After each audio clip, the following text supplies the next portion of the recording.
Started. Good evening, everyone.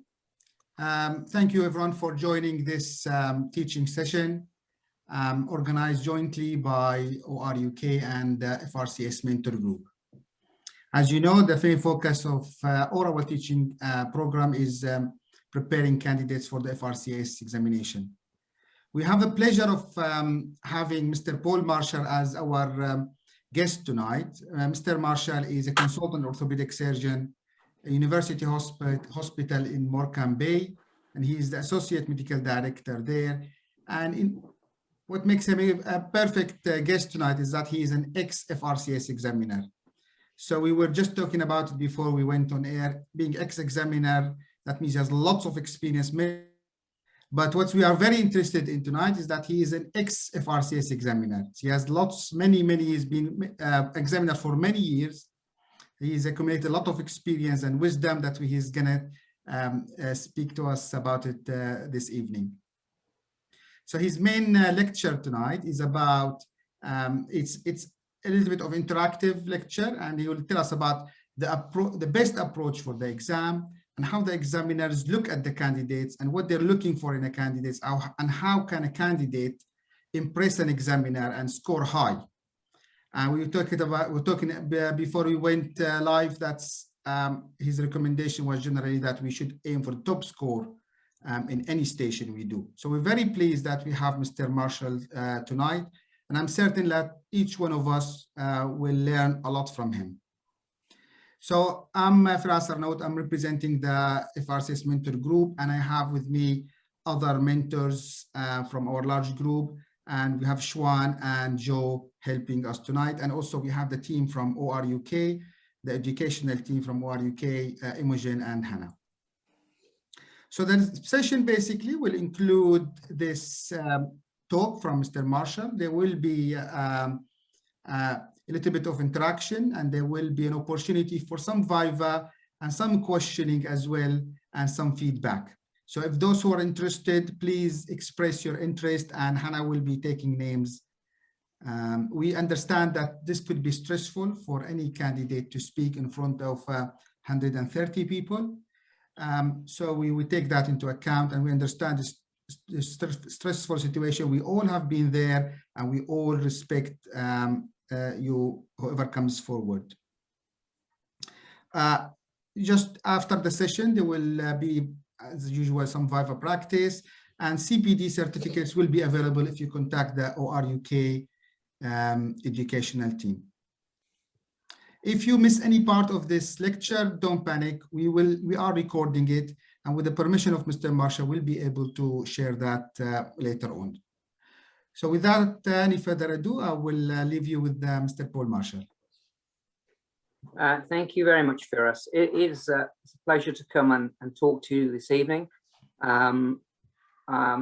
I don't know whether Nikki Walsh is here. Nikki is an associate specialist who works with myself in Lancaster, and we've worked for many years, and I know that Nikki is encouraged me to participate to the group, which I got an email yesterday saying your speaker's not here, so can I help? And yes, I'm really pleased to be here. I'm going to just give a little bit of a talk about what I think is helpful for you to know approaching it as an examinee.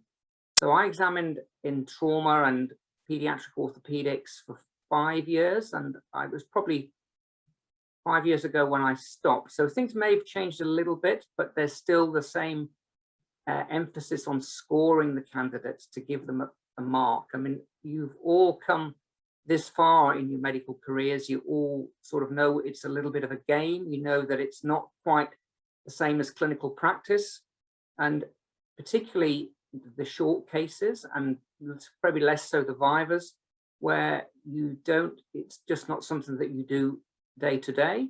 You never approach a patient and examine this patient's shoulder, examine this patient's brachial plexus without taking a history.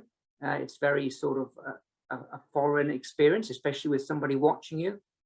And I think the best way to do well at that, as you probably already know, is to is to practice it with colleagues, pretend it's an examination, and then it becomes more and more sort of ingrained in how to do it. So I'll talk a little bit about what give you some, hopefully some helpful tips about the exam. If we sort of, then we'll probably open it up to questions, and you know, if you've had experience of the exam and you want to share that, that is fine with me. If you've got particular questions, you know, specific questions around orthopedics, trauma, pediatrics, then we can open that up to the group and discuss that. But essentially the examiner, as I said, is trying to give you a score. He's got 5 minutes in the Viva, pediatric Viva, 15 minutes, and that's 3 questions, and you score each question. So each question lasts 5 minutes, and that's not a very long period of time really to sort of get to the bottom of a topic. And it's certainly very difficult to test what the examiners like to call higher order thinking. And higher order thinking, I think, comes from sort of a human factors background, where you are sort of thrown things which are a bit unusual. And I think one of the ways of sort of thinking about it is airline pilots, when they're sort of got nothing to do up there, up in the sky, they sort of play human factors games. They play what if games. What if this happens? What if that engine fails? What if this happens? What if we have this incident? And examiners can sometimes bring that in. What if this happens? And that is their way of trying to test your higher order thinking, and you know, how you can think on the spot. But essentially, each section, each sort of question is scored, and most candidates will get a 5, a 6, or a 7. And a 5 is a borderline fail, and a 6 is a borderline pass, and a 7 is a good pass. Okay, and occasionally you may get an 8 if you've got a really excellent answer, and a 4 is a sort of bad fail. It's not to say it's irredeemable, because if you score well in other sections, you can make it up, but you don't want to score a 4. So to try and avoid scoring a 4, the examiner wants to make sure that you're safe. So the first part of the question will be, you know, is this person safe? Is he safe to be a consultant trauma orthopedic surgeon on day 1? Okay, so the way they will format their questions is that the first part of it usually is, how can I test if this patient is safe? Okay, and then once they've established that the candidate can give a safe answer, is safe to practice, then they'll sort of rack up the questions a little bit more and say, well, yeah, he's safe, but you know, has he got the knowledge and the sort of experience, I suppose, to pass? And then if he's got that level of skill, is he a good pass? Can I ask him a bit more of a difficult question, just to see if he can answer that, so we can get him into a good pass? So there's a stepwise progression, really. So every question starts with that stepwise progression, particularly the first question that you get asked in the Viva. If you answer the first question well, I'm sure it does have an effect on the examiner to think, well, this is a good candidate and he's doing well. So the first question is key, but I think you probably know that already. It's with any sort of consultation, any sort of interface between people. The first 7 seconds are really important. So yes, you can walk in, and the examiner may or may not offer you their hand to shake. And obviously in COVID times, we can't do that, but do the appropriate thing. Say hello. The examiner should introduce themselves, and they'll check your identity. So the first part of the question is a sort of a settling question. Examiners are sort of vetted, so we don't like examiners who are sort of a bit maverick, a bit difficult, who throw sort of googlies, if you like, to try and catch you out, especially early on in the sort of in the viva. So you might start in sort of pediatrics where supracondylar fractures of the humerus, you sort of expect you might get that question. And you might say, well, you're called to the emergency department. They tell you you've got a child with a supracondylar fracture. He's fallen out of a tree. He's 8 years old. And then I sort of ask, well, what do you want to know down the phone? I mean, that's not a difficult question. What do you want to know from the emergency department about this child? Sort of, what's the neurovascular status? When did they eat or drink? And then what are you going to do next? So I want to hear that, yeah, I'm going to go down straight away and see this child with a supracondylar fracture. Okay, well, that's all good. That's pretty easy. And then how are you going to assess the neurovascular status? What are you going to do to assess the neurovascular status? So it's just getting a little bit more sort of involved, if you like. I want to see that the candidate can assess radial, median, ulnar nerves. Okay, so that does take about a minute. And then we sort of move on. And my general approach after that is to sort of, you're taking this child to theatre, okay? And what I probably don't want is a lot of preamble about getting everything ready, etc. So we want to sort of, if the examiner asks you a specific question, answer the question, okay? So you've got the child in theatre, and how are you going to reduce the fracture, okay?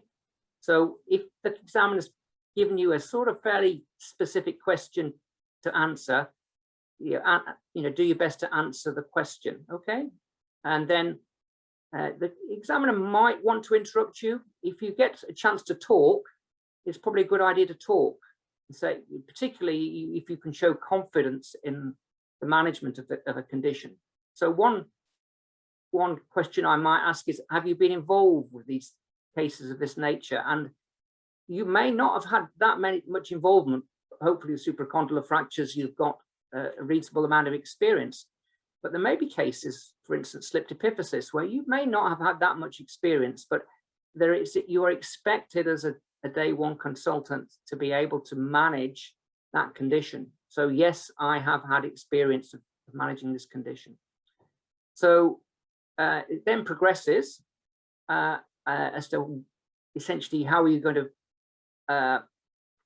to stabilize this fracture? Are you going to fix it with wires? What wires are you going to use? And if you can sort of, whilst the examiner is sort of guiding you along, try and rack your brain for anything that you can about the literature or about BOST guidelines, okay? Because if you can bring those in to the discussion at some point, even if you don't get it completely right, it stands you in good stead, because one of the things that differentiates a borderline pass from a good pass, and as I say, you want to aim for a good pass rather than a borderline pass for every question, is knowledge and application of the literature.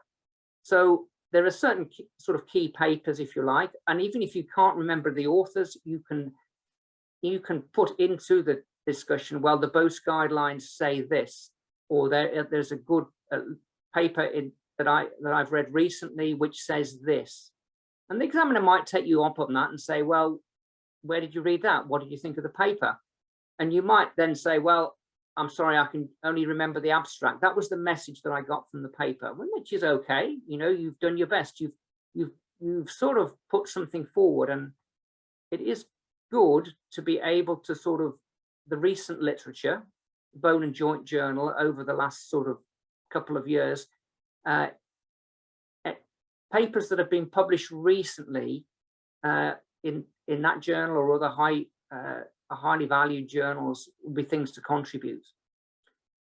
So try and score for a 7. You never know quite what the examiner is going to give you. Often you walk out thinking, I've done terrible, I didn't answer that question very well. But what you think and what the examiner thinks is not the same.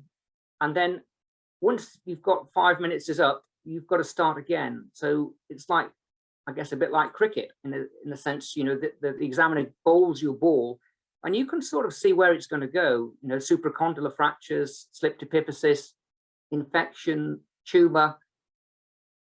Once that's been bowled to you, so to speak, think in the back of your mind, what do I know about the literature around this topic? What can I sort of bring into the discussion in, say, 2 minutes time that will convince the examiner that I've got more than just a borderline knowledge, that will convince the examiner that that my destiny is a good pass. So those are the sort of fairly simple things I would sort of ask you to focus on. I mean, you may say that's, you know, that's fairly obvious, and I guess it is a little bit obvious, but the examiner is trying to give you a number and you want to get a good number from the examiner. So I think that's probably the main things I wanted to say. So we probably open things up. I don't know whether I've got any questions. I'm going to have a look here. Yes, Mr. Marshall. Yeah, we got, I think that was wonderful advice, really, and really reaffirms that general approach. That's I like that you advised candidates to have a sort of a timeline, isn't it? And I noticed that within 1 minute, you said we're starting on the theater questions. Yes. Because some candidates have that tendency to ramble along and keep talking about assessing neurovascular and consenting and preparing theaters and stuff. They find themselves into the 4th minute and they haven't really answered the question yet. Yeah, so, the good examiner, yeah, thanks for us. A good examiner will have a way of sort of stopping you. You know, I'll do the consent, and et cetera, et cetera. But it's all good to do that, and I'll examine the patient according to ATLS protocol, which is a good thing to say, but you've got to think in the back of my mind, where is this going? This is a question about supracondylar fractures of the humerus, and you've got to sort of you know, rack your brain for any sort of extra little bit of information about that topic. And sometimes it takes a while in the pressure of an exam to bring that information forwards. So my suggestion is, once you know what this is about, think, what do I know? What extra do I know about this topic? And then towards the end of the 5 minutes, you know, minute 4, you might be able to say, well, there's some literature on this. And I remember reading a paper about this, and this was the message from the paper. And that gives the examiner a good impression, because at the end of the sort of 5 minutes, you've told him, you know, a little bit about the literature. And he may think, well, they knew a little bit, but they didn't know very much. But it might be just enough to get you up into a 7 from a 6. So that's sort of where I'm coming from for us. Yeah. So yeah, the examiner, a good examiner will stop you from waffling on. But if you think, well, I know this, I really know this, then keep talking, keep talking. They will let you talk. Sometimes if you make an error, they will pick you up, and sometimes they won't. But if you know it, keep talking, I think. But always be guided by their sort of eye contact and whether they want you to stop. Okay.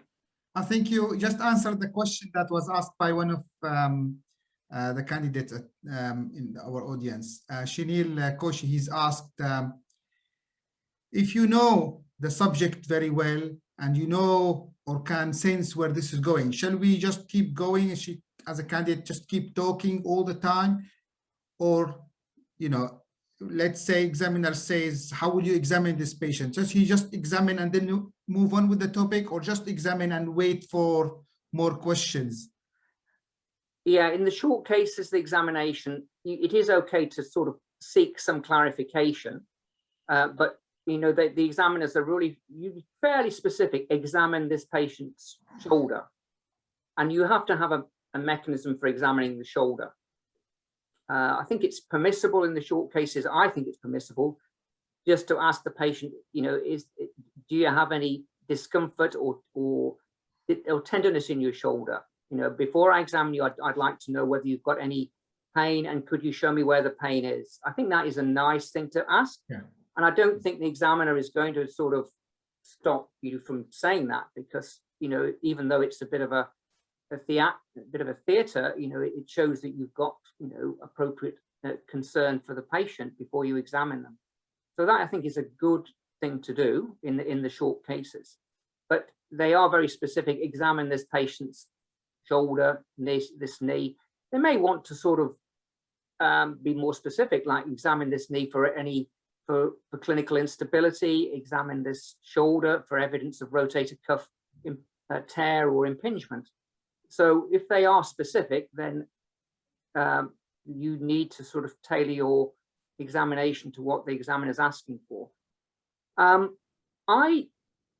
don't think you might be able to comment on this, Firas, but I'm quite happy for candidates to talk as they're examining. And some people don't like that. I sort of encourage, that would be my default, to talk as you're examining. It sort of helps you in your own thought process as well. It gives the examiner something to listen to as well as to watch, and they might then sort of just guide you a little bit or interrupt you if you're talking as you go along. So I don't know whether you've got any views on that yourself, Firas, about should you talk when you're examining the patient? Yeah, I think I totally agree with you, because the examiners sometimes in the heat of the moment, they don't know what exactly the candidate is trying to examine. It could be a little bit confusing what they are trying to palpate here, or what test they are doing.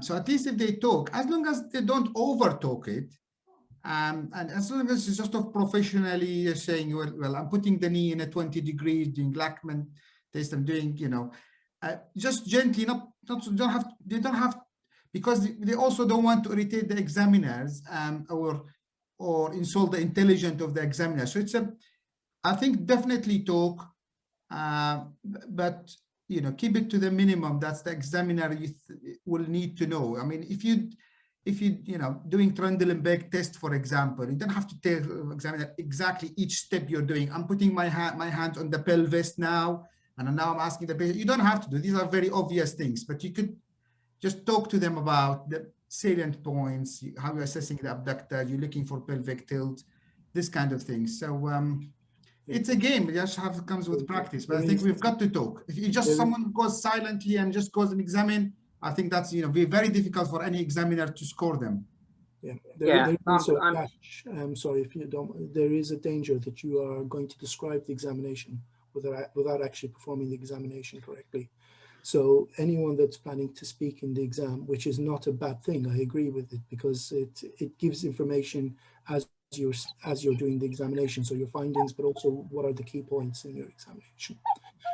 But practice doing that in real life as well, because what tends to happen is you tend to stop and describe what you're doing before you do it. And that I've noticed that irritates examiners. Yes. And irritates me when I'm trying to examine someone on their practice vibes. Yeah, you don't want this to slow you down. If you're talking, if you have to stop to speak, that's also will be wrong. You'll be using a lot of time. So you have to talk as you go, not losing time, obviously, and it just comes with practice. It does. Exactly. It does come with practice. It's not something that you do in a clinic. You don't talk to the wall whilst you're examining a patient in clinic. You maybe talk to the patient. You maybe get a bit more of the history, but you don't tell them I'm doing this is a Trendelenburg now. I'm doing a Trendelenburg test, and it is a very, very it's alien sort of it's alien to clinical practice, as you know. I mean, we've all come, we've all done these sort of clinical exams in the past, but I do think a little bit of talking can be helpful, and I think it is also very good practice to sort of I think it's good to introduce yourself to the patient. That's a nice thing to do. It doesn't take a minute to do that, and I think it's also good to ask them if they've got any particular discomfort in the area where you're going to examine, and say that you examine it very gently, and please tell me if it is uncomfortable for you. So I think is a reasonable, the examiner, don't waste a lot of time with that, because the examiners, you've only got a few minutes to do the examination, but I think it is quite a good thing to do. But Again, Firas, have you got views on that, or do you just get on with the examination? I think, yeah, just talk, I think, but you have to sort of not over talk it really. Basically, for example, if you're doing, examining the arc of movements and you're putting the arm in an external rotation, you don't have to say, I'm doing external rotation. Sure. I mean, it is very obvious. So you just say external rotation is so and so, internal rotation is so and so. You don't have to tell, well, I'm doing external. It becomes too basic and like a medical student kind of. Indeed, yeah. You want to make sure that you're pitching it at the level that you are sort of, at FRCS trauma and orth. So you could sort of say supraspinatus, infraspinatus, subscapularis, in terms of your assessment of the rotator cuff. I think there's a tendency to go away from eponymous names now, isn't there, in the exam? But all the examiners still know the eponymous names. So if you know the eponymous names, then I would volunteer those names. It won't do you any harm. And it's very good to hear from you. Sorry. So the point out to the guys who are watching, yes, we are talking about examinations, and I know that during COVID time, we're not having any patients in the exam, and that the patient is actually going to be the examiner, but you're still not allowed to touch the examiner because of COVID restrictions. We appreciate that, but we are talking about normal times, and there are people who are preparing for the exam next year, and we're hoping next year. Yeah. I mean, I'm not actually. You would know how the FRCS trauma and orth exam has sort of is going ahead with COVID restrictions, isn't it? So there are sort of in this sort of these dark days of COVID, things are different, but things will get back to normal. I think I think. And ironically, the guys who were practicing talking while they're doing the examinations will probably do better, because what the examiners will ask you to do is describe the examination to them. Yes. Or demonstrate on yourself, for example, how you're going to place your hand where and so on. That, yes, it must be very difficult examining somebody, doing on a screen like this. Really, very, very difficult. So, Mr. Marshall, I've really liked when we discussing about how to kind of score high mark by quoting literature, and you passed on a very, very important message here. That's, if you've only read the abstract, you could say that, isn't it? You could definitely. Yeah. For me, you can say that. I mean, in the heat of the moment, and it is very difficult to recall. I mean, everybody. It's such a big syllabus, lots to learn. But if you can just remember something from the literature, or if you've read through the Bone and Joint Journal for the last 2 or 3 years, you can say, well, I remember reading an article within the Bone and Joint Journal within the last 2 or 3 years, because that, if that's the journal that you've read, then you can put that forward. And the message from the paper was this. And I think the examiner knows that you probably haven't, you can't critique the method of all papers and be able to discuss them, but I would put it forward that you've read the paper and this was the message of the paper.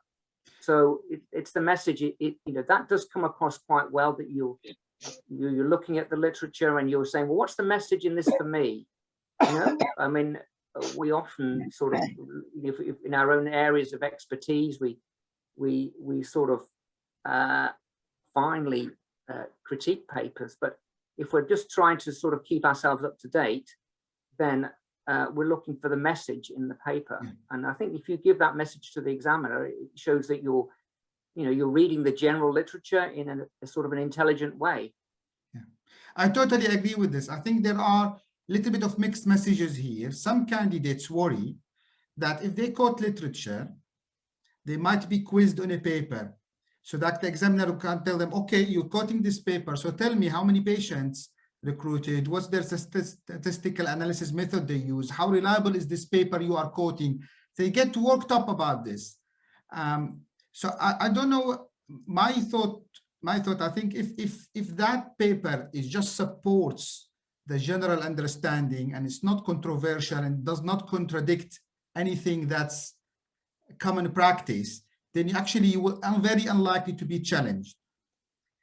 But if you suddenly say this paper says you can cuff in a wound and there will be no infection, then of course the examiner is going to ask you about it in details. But I don't know what your views on that, and because we had a lot of questions about this, how the best way of quoting literature, and you know, people want to score high. It is difficult, but I would sort of encourage you to do it, because I think you're more likely to sort of do yourself a favor than to sort of dig yourself a hole. And the examiners, you know, maybe they've wrote the paper, or they know somebody who wrote the paper. It may be their area of expertise, and they may want to sort of just show you how knowledgeable they are about the paper, but they're not supposed to do that. They're there to sort of assess you, the candidate. So I think it's unlikely that you will get that sort of, they'll probe a little bit. It's this sort of, what's the depth of knowledge here? So yeah, okay, well, tell me a little bit more about the paper. And all you can say then is, well, I'm sorry, I just remember the message. Yeah. Or if you can remember a little bit more, you know, just give a little bit more that you can do without sort of digging the hole, I suppose. You've got to be guided by the signals that you're getting from the examiner. But it is okay to say, you know, I'm sorry, but that, you know, I remember the message from the paper, but I don't remember the details of the method and the discussion. And I think that's okay. You know, I Absolutely. would sort of, yeah, I would support that. I don't know whether. I definitely think it's worth quoting literature, but you need to quote it correctly.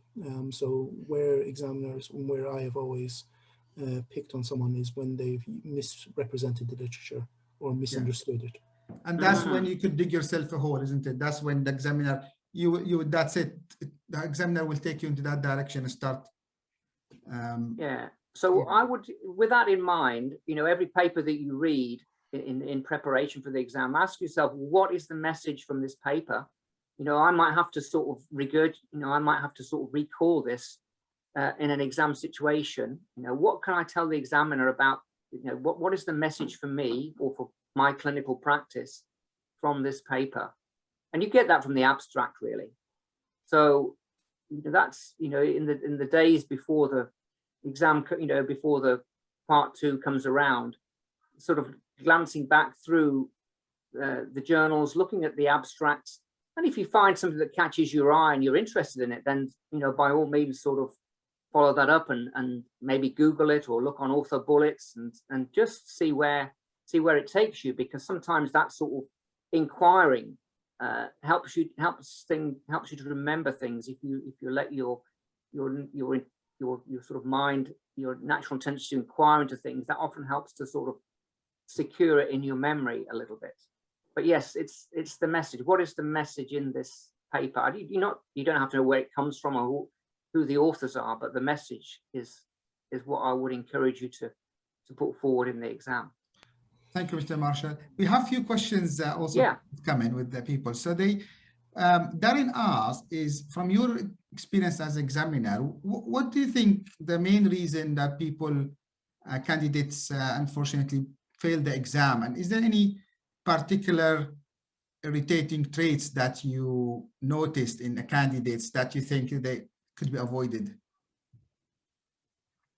Okay, I think sometimes you get a feeling that somebody hasn't really done this procedure, or they haven't really seen this sort of problem, and it can be difficult depending upon, you know, the training that you've done. And if you haven't done a pediatric job, or if you haven't done a hand job, then you're sort of at a disadvantage, I suppose. You are at a disadvantage. But to those people who haven't sort of, you know, I haven't seen this particular procedure, but these are, you know, these are the principles of management. So I think if you aren't confident in an area, then the examiner sort of gets a feeling for that fairly quickly. They get that sort of vibe, and I suppose to sort of keep yourself going. We've all been in those sort of situations where we're not particularly confident in a topic, and the examiner is sort of asking us more and more questions, and we're wishing that the earth would open up. But I think you can come back to a situation. You can. This is another little point, actually, slight sidetrack. But they often ask you, ask you a difficult question, and you think, well, there's more than one answer to this question, so you can say, well, there are two it's not a bad idea to say, well, there's this approach and that approach. But on the unit where I worked, this is how we manage this problem. Okay, so that is subtly more sort of, that's subtly stronger than this is my opinion. What you're saying is, where I worked, the person who trained me, the person who supervised me, this is what they did. So it's a little bit more, there's a bit more strength to it than this is just what I would do.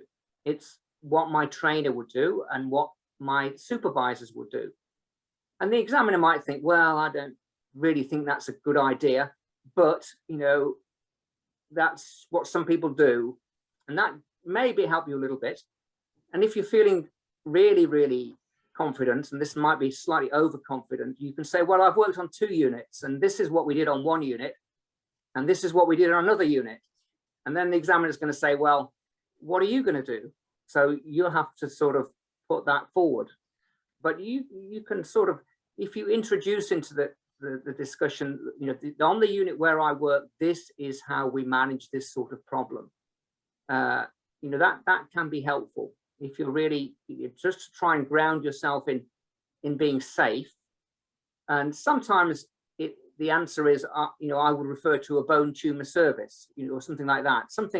Tumors come up quite often, and the examiner wants you to know that you in the real world, that you're not going to sort of sit on this problem and not refer it to a bone tumor service for a bone tumor opinion. Okay, so your threshold is pretty low, but and it's good to put that into the conversation.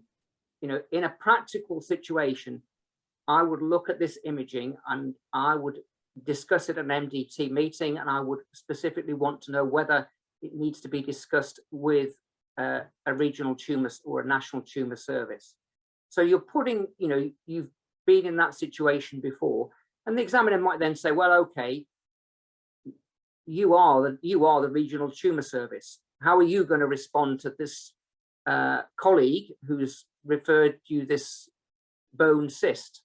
How are you going to manage it, so to speak? I mean, it sounds as though they're making, very few of us are going to be bone tumor specialists, because it's a very niche sort of area. But it's a good way of the examiners sort of testing your knowledge a little bit.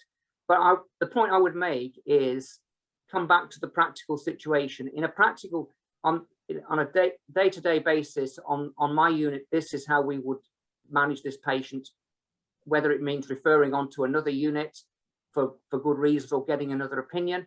That shows that you're not going to sort of,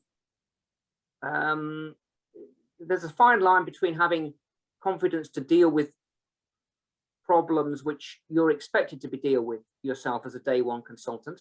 But as a day one consultant, you're also expected to say, well, I know what this is, and I know I haven't got the expertise to fix it or to do it.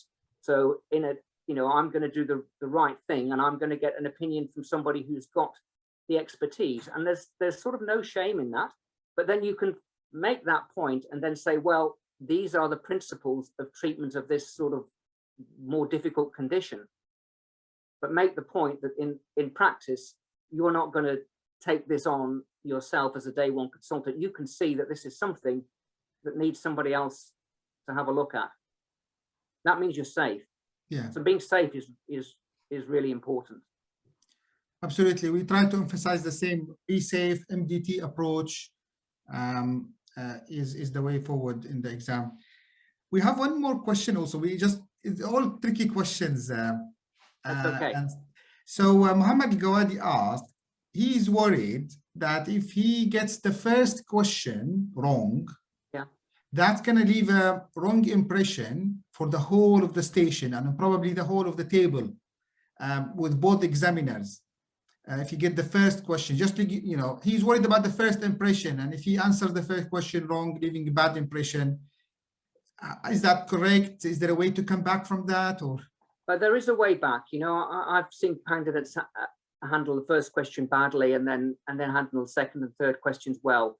And the examiner's got to move on. He can't just go on, he cannot just ask you one question. He's got to, he's got 5 minutes and he's going to ask you a second question.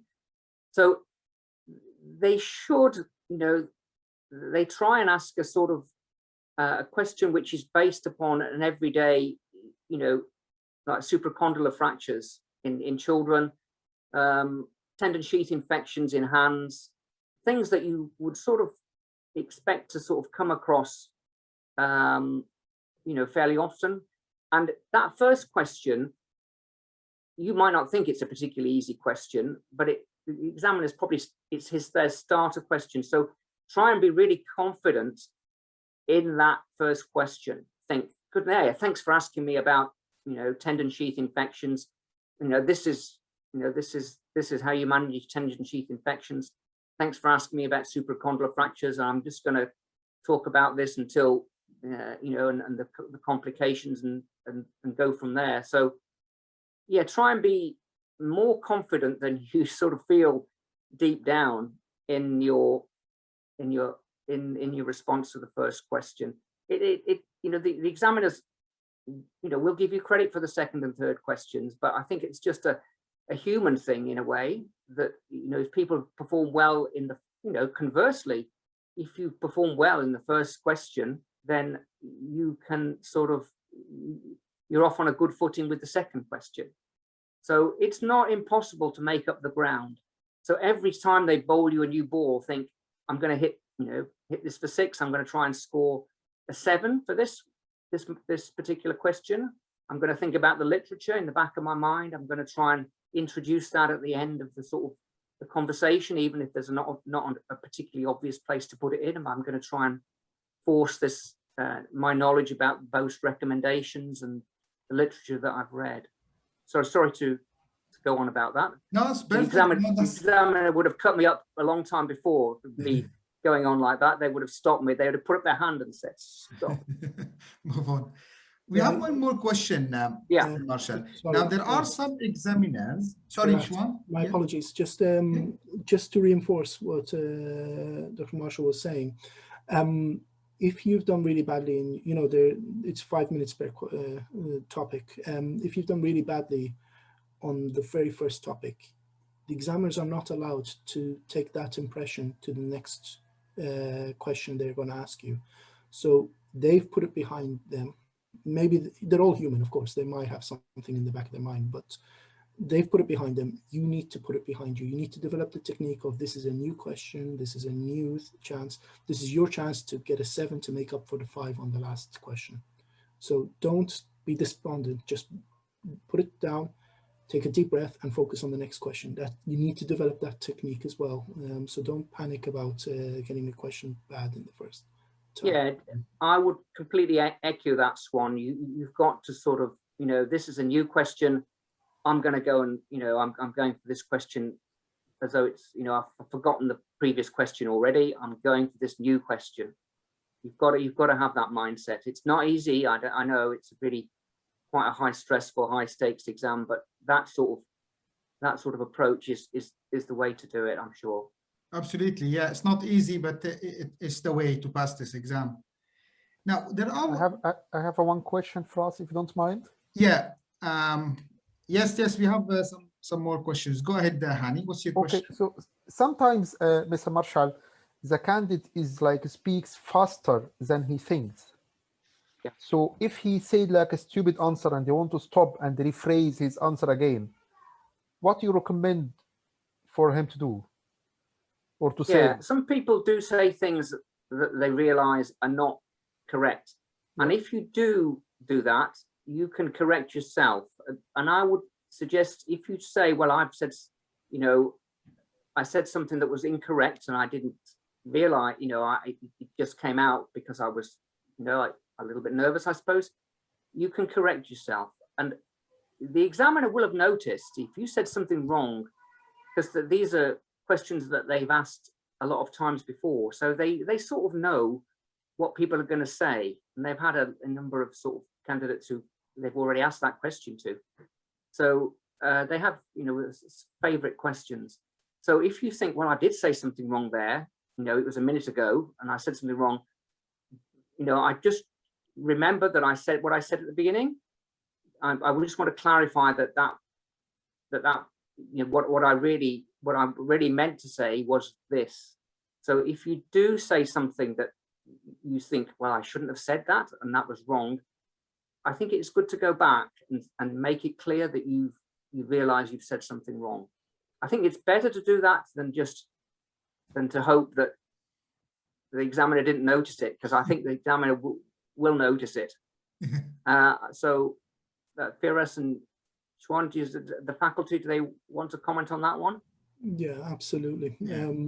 If you've made something, you can actually watch the other person who's not asking you the questions. And I often say that if that other person just suddenly sits forward or puts his head up, you've more often than not said something that you shouldn't have said. So take a moment to think about what you said. Yeah. Don't overthink these things, but if you feel that something is wrong, take a deep breath. Again, I can't emphasize this enough. Rehash what you said and say, I misspoke, I meant X, Y, and Z. But waking the bear, which is often who I call the other examiner, is a bad sign. You could Yes. always say, I misunderstood the question and I answered wrongly, and I would like to withdraw that and restart. That's definitely, the examiner will even acknowledge this, and they will sort of respect the candidate that's you know, admitted their mistakes rather than just continue to bluff around and hope the examiners will haven't noticed.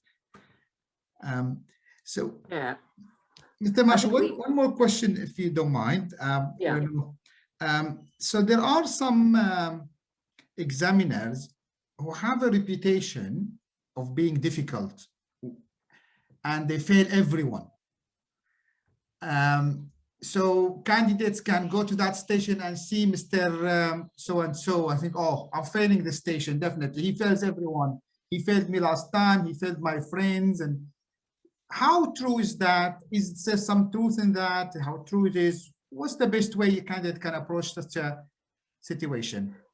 Yeah, I don't think there's much truth in it. I think the protocol for sort of assessing examiners don't do examine because they like failing people. They sort of do it because it's a sort of part of their own development, and they feel it's a good service to do for training.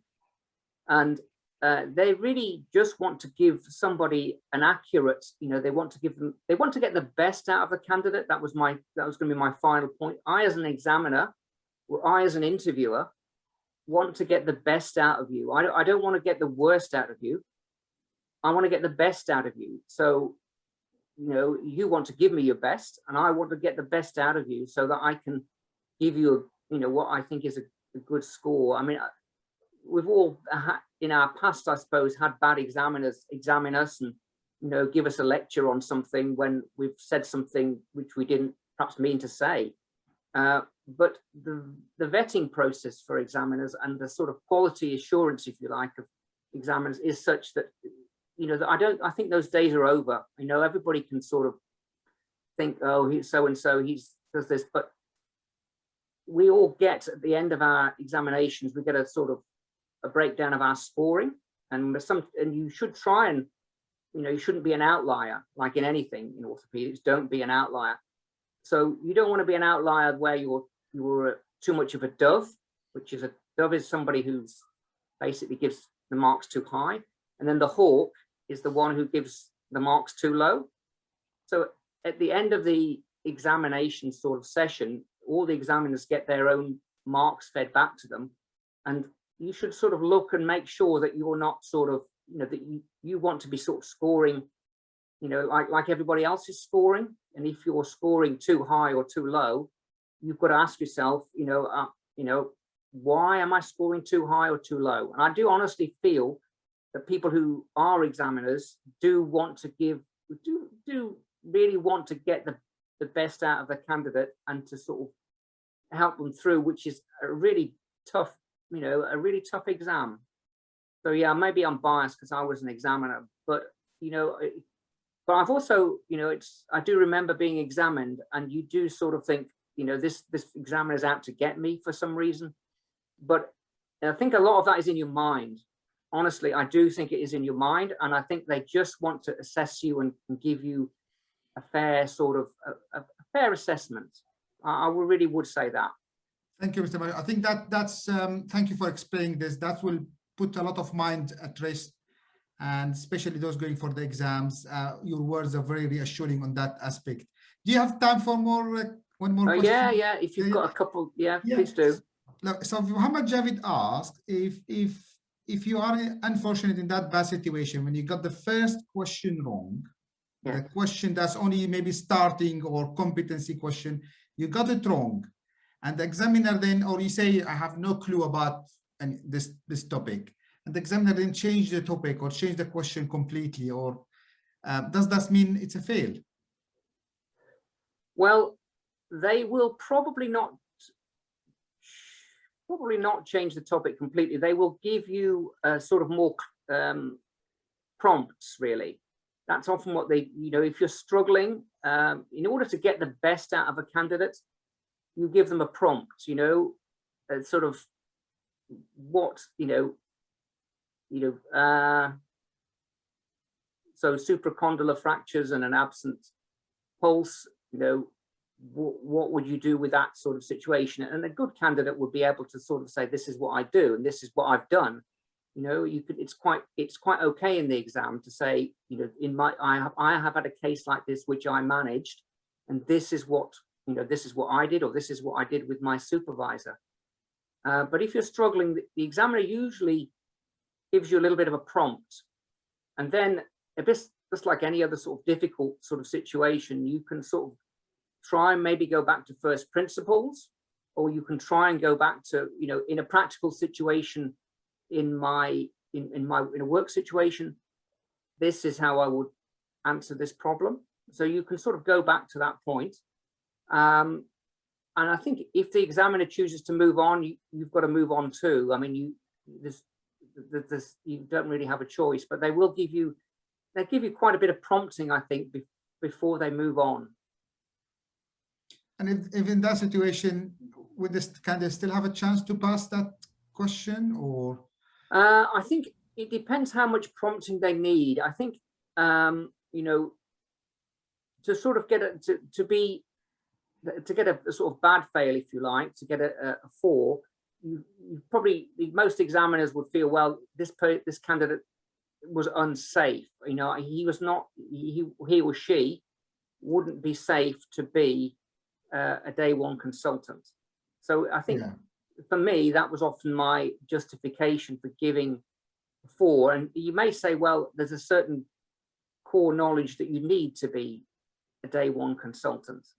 And if you don't have that knowledge at your fingertips, I mean, knowledge in the world today is on your phone, isn't it? Or every single bit of knowledge in the world is on your phone. So but you've got to, there's a certain core knowledge that you've got to have inside your head, particularly for the, from the examination point of view. So yes, the examiner should give you prompts, but I guess if you're really struggling, to go back to, if it's sort of basic science or, those sort of things, go back to first principles. These are the principles. This is what I know about this topic. Even if it's not exactly the question that I've been asked, this is what I know about this topic. So I would, try your best. I think being silent and saying, I'm sorry, I don't know anything about this, it's a difficult one for the examiner to sort of, they can't help you through that. If you've sort of given them that, I don't know anything about this, that's not a good way forward. But just tell them what you do know, even if it's sort of not exactly what they've asked for. I mean, they will then sort of maybe sort of pull you up on that a little bit. But I think it is probably better to give some knowledge which you know to be sort of true, if you like, or good knowledge, even if it's not exactly what they've asked for. And then they will probably prompt you and ask you and probe and see where exactly where your level of knowledge is. I don't know what do you think about that, Shwan and Firas? I won't. So I would never advise someone to just say I don't know something. If you don't know something, you really don't know, and it's at a higher level, that's fine. You can say it. If you're already at 7 or 8 and you've done really well in the last minute, I don't know is a sign of integrity in a lot of ways when they're asking you about that particular literature in Journal of Hand from 1947 or whatever. But if you are on the very first question and you say, I don't know, the examiner can't do anything for you. What you can say is if you don't know the answer they're asking you, you can say, please, could you rephrase? I'm not sure I understand the question. That gives the examiner a chance to prompt and rephrase and maybe add an extra little bit of information onto the question that he was asking you. And it would be considered a prompt, but it could pull you into the situation where you can answer the question much easier. I think that's a very good point, Juan. Can you rephrase it? Or even going back to even if you're not sure of the question, repeating the question back to the examiner in a slightly different way. Is this what you want me to talk about? So that sort of clarification is good. Yes, yeah. Or can you rephrase? Is it possible for you to sort of to ask that question and to rephrase it is a reasonable thing to do? But I would always, to try your best to try and do your best with the question. Obviously, if but there are some questions, I guess, which are really difficult. But those difficult questions should come at the end rather than at the beginning. So you've really got to try the initial questions. You sort of try and put together an answer, even if if you're a bit uncomfortable with it, but try and put an answer together. That would be my suggestion. I think, I totally agree. We've been doing this for some time, and we've seen hundreds of people who've been through the exam, and we vivaed a lot of people. I don't think I've ever seen a candidate who cannot answer the first question or say something about the first question. I think that's an extremely rare situation, but maybe the advanced questions, obviously that can happen. And that not always a bad thing, as Shwan said, but it'd be extremely rare. I mean, if they are not be able to talk something about the opening question, something at least, say something that's has some meaning. So just give the examiner something to hang on to and to help you. I think we can all say something about any X-rays or any topic, even if they're not going to give you anything that's you've not seen or not read in the books anyway. So I think that'll be extremely rare. Yes, that's not knowing to check about the first question in the table. I think all the messages we had is just echo what you said, Mr. Marshall, about you have to redeem yourself and be confident, and try to gather yourself up. And if probably the examiners will, have a lot of respect to candidates who maybe has been put off a little bit to start with by not answering well, and then he picked up himself up and for the rest of the questions. I think they will definitely respect that. I think that you're not sunk. If you find the first question difficult, do your best, and then think, deep breath. This is the second question. I'm going to make up for it. I'm going to make up for that first question. I'm going to really show them. So you have to have that sort of approach, which is difficult, but you've got to. I'm sure that's a way to score marks and to get through it. I'm sure that's the way. Absolutely. Well, that's wonderful. I think, does anyone else of the mentors have any questions to Mr. Marshall while he is here? I know Mr. Marshall has another meeting to go to. I don't want to hold you back from that meeting, but actually, Mr. Marshall, just quick question, if you don't mind. If a candidate demonstrates unsafe, what you would consider unsafe, level 4, does that carry on to the rest of the exam? No, you'll get the 4. There's sort of the philosophy of a killer question. That the pediatric surgeons sit alongside the hand surgeons, and the idea of a killer question is it's a bad concept, really, because sometimes what the hand surgeon might think is a sort of killer question, the pediatric surgeon think, well, I don't think that's really fair to sort of ask that make that a killer question. And similarly, you know, in pediatrics, you know, you might say, well, that was a really bad thing to say, but the hand surgeon might think, well, I don't think it was that bad, you know. So the concept of a killer question to sort of completely fail somebody for everything, and that's not the way it works. I mean, you may get a 4 in one point, but you can make up for a 4.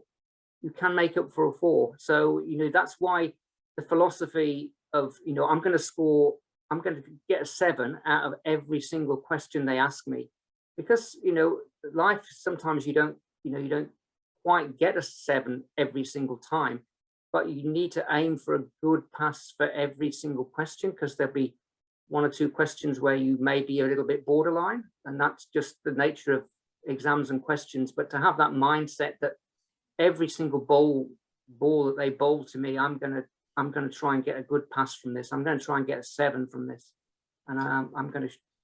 Yeah, I think the question maybe Chuan trying to get to, or you know, if someone is really said something really unsafe in the exam, let's say they missed a terribly displaced cervical fracture dislocation and the patient dies from respiratory arrest or something, is there a decision made collectively that this candidate, no matter how well he does in the other stations, he killed the patient, and therefore he's not safe to pass the exam? Is there such a thing? No. Well, I can only speak on the basis of my experience of an examiner sort of 5 years ago, Ferris, but no, there isn't. You cannot sort of play that sort of card and say, you know, I failed this candidate completely. You can give them a 4, and it is a little, you know, you've got to score well on your other questions if you want to overcome a 4, but you cannot be sort of completely wiped out because you know, somebody thinks you've done something that's unsafe. That doesn't work. So yes, you can still make it up if you know you felt you've said something that's unsafe. It's obviously, don't try not to say anything that's unsafe. That is quite an important message, because we want people who are safe, even if they, you know, maybe their knowledge is not sort of, you know, really on top of everything, but we want people who are safe and who will be able to recognize maybe their own limitations, where they need to ask for help in a practical situation. But we also want to make sure that they can function and they have the competences and capabilities to work as a day 1 consultant. I don't want to put, I don't want to sort of, I definitely wouldn't want to put people under the impression that there is a way of that you can be just sort of eliminated because you make one bad question. You've still got time to make things up. So that the idea, the mindset, if you like, of I'm going to put that behind me, I'm just going to focus on what's coming at me now, is definitely the way to approach things. One more question. Given that you have 12 scoring opportunities in a single viva, 2 examiners, can you still compensate for 1 or 2 4s? Yes, you can. I mean, as long as when all the numbers add up, you've got, you know, you've crossed the line. You've got a borderline pass, and you've passed. So you can make it up. You can make up for it. I don't disagree that you can definitely make up for a single 4, maybe 2. But if you've got 3 4s, I think, given the standard that they pass, to get a 6, and how hard you have to work to get a 7. So if you get 6 on every table and every viva question, that's a pass of the exam. Yeah. If you get 1 5, you need to get a 7. Yeah, so that is right, and that is why I know I keep saying it, but you're aiming for a 7. Aim for a 7 for every single question, because you won't get a 7 for every single question, but if you do, it'll help to make up for the odd 5 that you might collect. So aim for a 7. but it is very difficult for if you, so 4, you need 2 7s Yeah. to make up for a 4. So- It really gets more and more difficult. I'm not saying it's impossible. I agree with Dr. Marshall. It's not impossible. You should never give up. Yeah. But don't accept a 4. Try and get a minimum of 5. No, try not to. There is one more question that we get very often asked, is that candidate, there are 2 examiners in a table, and there is one examiner asking questions. The other examiner is very busy looking at a piece of paper and writing letters and numbers and codes and stuff.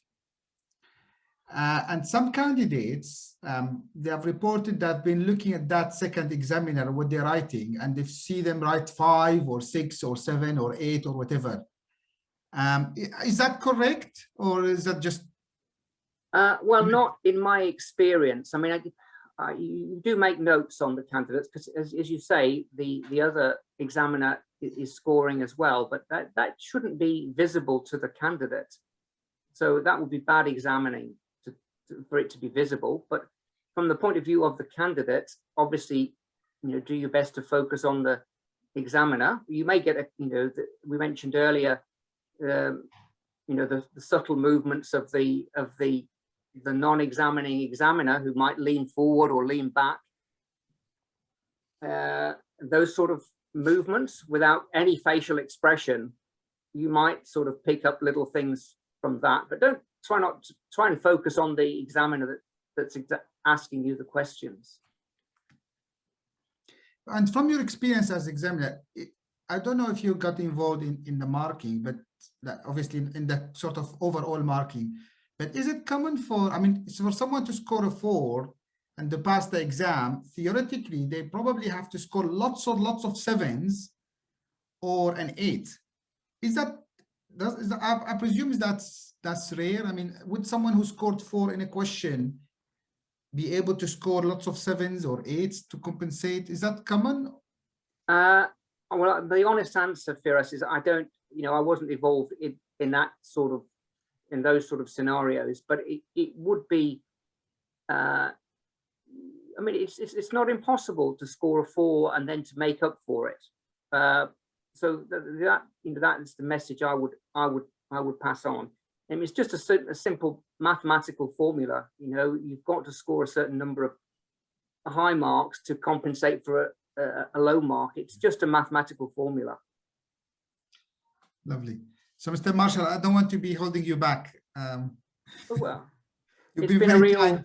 You came at such a short notice out of your busy schedule, and you squeezed us in your daily program in the evening. No, it's a pleasure. I hope you have a good Viva session now, and thank you for all your participants for sort of your questions. And guys, I know it's a really tough exam, but it is an exam that it